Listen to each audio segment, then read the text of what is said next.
ما بعد فاعوذ باللہ من الشیطان الرجیم بسم اللہ الرحمن الرحیم وعنہ قال قال رسول اللہ صلی اللہ علیہ وسلم فی الحجر واللہ لیبعثنہ اللہ یوم القیامت لہ عینان یبصر بها ولسان ینطق به یشہد علی من استلمہ بحق رواه ترمذی و ابن ماجہ والدارمی۔ میرے آقا جی اعلیٰ نبینا علیہ الصلوۃ والسلام کی ذات گرامی نے ارشاد فرمایا، حجر اسود کے متعلق اللہ کی قسم اسے قیامت کے دن ایسے اٹھایا جائے گا کہ اس کی 2 آنکھیں ہوں گی جن سے وہ دیکھتا ہوگا، اور ایک زبان ہوگی جس سے وہ بولتا ہوگا، حق سے چومنے والوں کو گواہی دے گا۔ اس حدیث پاک کے شرح سے پہلے یہ بات ذہن میں رکھنا ضروری ہے کہ ہم جتنے بھی اعمال کرتے ہیں، نماز ہے، روزہ ہے، حج ہے، زکوٰۃ ہے، صدقہ ہے، خیرات ہے، جی یہ جتنے بھی ہم نیک اعمال کرتے ہیں، یہ تمام کے تمام کل قیامت والے دن اپنی صورت مثالی میں آئیں گے، اچھا جی، مثلا نیک اعمال جو ہیں وہ روشن چہرے، پرکشش شکل ایسے میں ظاہر ہوں گے۔ نیکی ایک روشن چہرے والے حسین انسان کی شکل میں آئے گی، نیکی جو ہم کرتے ہیں، کوئی بھی نیکی وہ کرتے ہیں۔ صدقہ ایک بھوکے شیر کی طرح آئے گا جو دینے والے کو کھا جائے گا، یعنی اس کا ثواب بڑھاتا رہے گا۔ صدقہ وہ ایسا، اچھا جی۔ برے اعمال کی صورتیں جو ہے وہ بدصورت، تاریک، ڈراؤنی شکلوں میں سامنے آئیں گی۔ شرک لوگ کرتے ہیں، یہ ایک سیاہ رنگ کا کانا بہرا شخص بن کے آئے گا۔ جھوٹ ایک بدبودار بدن کی شکل میں ظاہر کیا جائے گا۔ زنا ایک گندی اور بدصورت عورت کی شکل میں ظاہر ہوگا۔ سود یہ مرغی کے مریض کی مانند جو پیٹ کے بل رینگ کے میدان محشر میں آئے گا، اس شکل میں آئے گا۔ اور یہ تمام کی تمام جو نیکیاں ہم کرتے ہیں یہ بلند عمارت کی طرح نظر آئیں گی۔ سورہ توبہ کی جو ہے وہ آیہ مبارکہ کے 109 کے ضمن میں عرض کر رہا ہوں۔ برائیاں سیاہ دھوئیں کی بادل کی مانند وہاں پر جائیں گی، اور اعمال کا نور آگے آگے دوڑتا ہوا جو ایمان والوں کو ہے وہ راستہ دکھائے گا، جیسے یوم تری المؤمنین والمؤمنات یسعی نورہم بین ایدیہم وبایمانہم، یہ آیہ مبارکہ۔ چونکہ یہ ساری جو ہے نا احادیث اور آیات میں اگر پڑھنے لگ جاؤں تو بہت طویل وقت گزر جائے گا، صرف میں اس لیے آپ کو خلاصہ عرض کر رہا ہوں، تلخیص عرض کر رہا ہوں کہ یہ شکل اس صورت کی ہوگی، یہ شکل اس صورت کی ہوگی۔ ریاکاری کا عمل جو ہے یہ پسینے میں ڈوبا ہوا کانٹا بن کر آئے گا، اور جسے لوگ پاؤں سے روندیں گے۔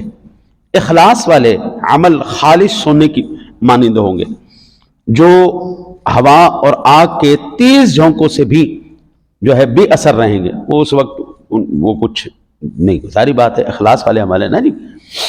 مخلص آدمی جو ہے، سبحان اللہ، اس کا ایک عمل بھی جو ہے بسم اللہ شریف پڑھنا بھی اس کا کیا بات ہے، اس کی کیا بات ہے، صلی اللہ علیہ وسلم کہنا بھی کیا ہی بات ہے، اخلاص کے ساتھ ہے نا۔ یعنی گہرے ظلم جو ہے گہرے اندھیروں میں تبدیل ہوگا۔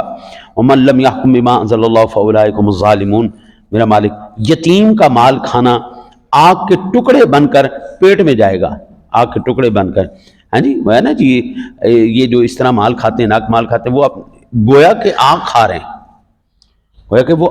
ہیں، اسی طرح بے عمل علم الٹی چڑھتی ہوئی آگ کی مانند ہوگا، اور وہ جو علم والے کو جھلسائے گا۔ خلاصہ یہ کہ جتنے بھی نیک اعمال ہیں کل قیامت والے دن وہ صورت مثالی میں آئیں گے، اور خوبصورت ترین شکلوں میں ان کا اللہ اظہار فرمائے گا، اور جو بد اعمال ہیں، برے اعمال ہیں، وہ گندی ترین اور بدبودار ترین شکلوں میں ہمارے سامنے آئیں گے۔ اب آپ کو یہ حدیث پاک آسانی سے سمجھ میں آ جائے گی۔ کہ حجر اسود جب کل قیامت والے دن آئے گا تو اس کی 2 آنکھیں ہوں گی، 1 زبان ہوگی، اور جس نے اس کو چوما ہوگا وہ اس کے ایمان کی گواہی دے گا۔ اچھا جی، اب یہاں سے ایک اور کہ صرف اس دن یہی گواہی نہیں دے گا، بلکہ یہ جو میرے ہاتھ ہیں وَتُكَلِّمُنَا أَيْدِيهِمْ وَتَشْهَدُ أَرْجُلُهُمْ بِمَا كَانُوا يَكْسِبُونَ، ہمارے پیر بھی گواہی دیں گے، ہمارے ہاتھ بھی گواہی دیں گے، سارا کچھ گواہی دے گا اس دن۔ اس دن یہ زبان نہیں بولے گی، اس کو تالا لگا دیا جائے گا، تو بھائی چپ، جو تو نے گل کھلانے تھے دنیا میں کھلا دیے ہیں، اب جو ہے تو چپ کر، اب یہ ہاتھ بولیں گے، اب یہ پیر بولیں گے، اب یہ نگاہیں بولیں گی، اب یہ سارا کچھ بولے گا، تیرے ہی اعضاء تیرے ہی خلاف گواہی دیں گے۔ اگر تو نے اچھے اعمال کیے ہوں گے تو پھر یہ سارا کچھ دیکھ لے گا، نیک حسین اعمال، شکلوں والے، اللہ اللہ، روشن چہرے والے حسین حسین انسان آ کے تجھے رہنمائی کر رہے ہوں گے، روشنی دکھا رہے ہوں گے، بلے بھائی سبحان اللہ۔ اور اگر خدا نہ خواستہ ساری زندگی بغض، کینہ، حسد، ہاں جی، فسق و فجور کے اندر بندہ رہا، تو پھر یہ کانے، اندھے، بہرے، ظلمات، اندھیرے، بادل، ہاں جی، یہ سارا کچھ ہمارا سامنا ہوگا۔ اب یہاں پر جو سب سے پہلے ایک بات پتہ چلی، کل قیامت والے دن اللہ تعالیٰ جب حجر اسود کو آنکھیں اور زبان دے گا، وہ حاجیوں کی شفاعت کرے گا۔ یہ حدیث پاک امام ترمذی نے، امام ابن ماجہ نے، امام دارمی نے، 3 محدثین نے نقل کی ہے۔ مشکات سے میں پڑھ رہا ہوں۔ کیا کرے گا؟ حاجیوں کی، بولو، شفاعت کرے گا۔ حاجیوں کی کون کرے گا؟ حجر اسود۔ حجر اسود کون ہے؟ پتھر ہے جو کعبے کی دیوار میں لگا ہوا ہے، میں دیکھ کے آیا ہوں اپنی آنکھوں سے، اللہ آپ کو بھی دکھائے، آپ لوگ بھی جاؤ اور وہاں پہ دیکھو اور اس کے بوسے بھی لو۔ وہ حاجیوں کی کیا کرے گا؟ شفاعت کرے گا۔ جس حاجی نے چوما تو چوما، جس نے نہیں بھی چوما اور دور کھڑے ہو کے کہہ دیا بسم اللہ اللہ اکبر، جس نے ڈنڈا لگا کے وہ چوم لیا، وہ اس کی بھی شفاعت کرے گا۔ جس کو کچھ بھی نہیں ہوا، میں دور ہوں، بسم اللہ اللہ اکبر، وہ اس کی بھی کیا کرے گا؟ شفاعت کرے گا۔ یہ کون ہے؟ حجر اسود پتھر ہے، حجر اسود پتھر ہے، یہ شفاعت کرے گا۔ یہ قسم اٹھا کے، کس نے کہا؟ تاجدار کائنات، فخر موجودات، جناب محمد الرسول اللہ صلی اللہ علیہ وسلم کی ذات گرامی نے۔ اچھا جی، دوسری بات، یہ پتھر نفع اللہ اور اس کے رسول کے حکم کے مطابق دے گا۔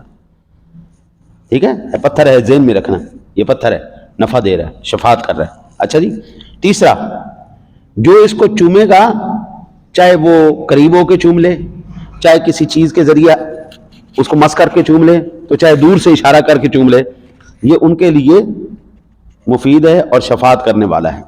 قیامت کے دن آئے گا اور یہ کتنے لوگوں کی شفاعت کرے گا؟ میں نے جس مہینے میں کیا نا عمرہ شریف، اس مہینے میں صرف ایک مہینے 15 لاکھ بندہ اس وقت موجود تھا وہاں پہ، 15 لاکھ بندہ صرف جس مہینے میں موجود تھا۔ ابھی رمضان شریف آنے والا ہے، پھر حج کے ایام آنے والے ہیں، یعنی آپ یوں کہہ لیں اربوں مسلمان جب سے یہ لگ چکا ہے، اربوں کھربوں لوگ جنہوں نے اس کو چوما ہے، یہ ان کی کیا کرے گا؟ یعنی وہ اربوں لوگوں کو جانتا ہے، سمجھ آ رہی؟ وہ اربوں لوگوں کو جانتا ہے، بھائی تبھی شفاعت ہوگی نا۔ میں آپ کی سفارش کروں گا تو کیسے سفارش کروں گا؟ میں آپ کو جانوں گا تو سفارش کروں گا نا۔ تو یہ پتھر شفاعت کرے گا تو اربوں کروڑوں اربوں لوگوں کو جانتا ہوگا تو وہ سفارش کرے گا۔ پھر حجر اسود ایک پتھر ہے، یہ دلوں کے نفاق اور اخلاص کو بھی جانتا ہے، دلوں کے نفاق اور اخلاص کو بھی جانتا ہے۔ او بابا، اسی لیے تو وہ جو چوم رہا ہے وہ مخلص آدمی ہے یا منافق آدمی ہے؟ اس کا چومنا اخلاص کے ساتھ ہے یا نفاق کے ساتھ ہے؟ یہ کیفیت ہوگی تو حضرت وہ شفاعت کرے گا نا۔ بھائی مخلص لوگوں کی شفاعت کرے گا، منافقوں کو دور ہٹا دے گا۔